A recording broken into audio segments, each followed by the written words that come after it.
Felix வந்து ஆரம்பத்துல இருந்தே அரசியல போகணும்னு ஆர்வத்தால போய் சேர்ந்திருப்பாருன்னு எடுத்துக்கலாமா இல்ல இப்போ ஒரு நிர்பந்தத்துல போய் சேர்ந்திருக்காரு? அப்படிலாம் கிடையாது. அவர் வந்து ஸ்டார்டிங்ல வந்து பார்த்தாரு வியூஸ் வண்டி போகல.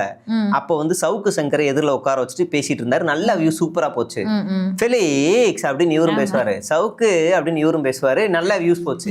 அப்போ இவர் என்ன பண்ணிட்டாருன்னா, ஃபெலிக்ஸ் எனக்கு இதுக்கு மேல தனியா ஆரம்பிச்சுக்கிறேன், நீ இவ்வளவு சம்பாதிக்கிறீங்க தனியா போயிட்டாரு. இவருக்கு ஒரே சோகம், என்னடா பண்றது, என்ன செய்யறது, ஆளு இருந்த ஒரு ஆளு போயிட்டாரு, யாரை வச்சு வண்டி போனதுக்கு அப்புறமா கொஞ்சம் கொடுத்து இருந்தாரு, இப்ப ஃபுல்லா ஸ்டாப் பண்ணிட்டாரு. அதுக்கப்புறமா என்ன ஆயிருச்சுன்னா, சரின்னு பிடிச்சாரு, நமக்குன்னே கிடைச்ச ஒரு பீஸ்ன்னு சீமான உட்கார வச்சாரு.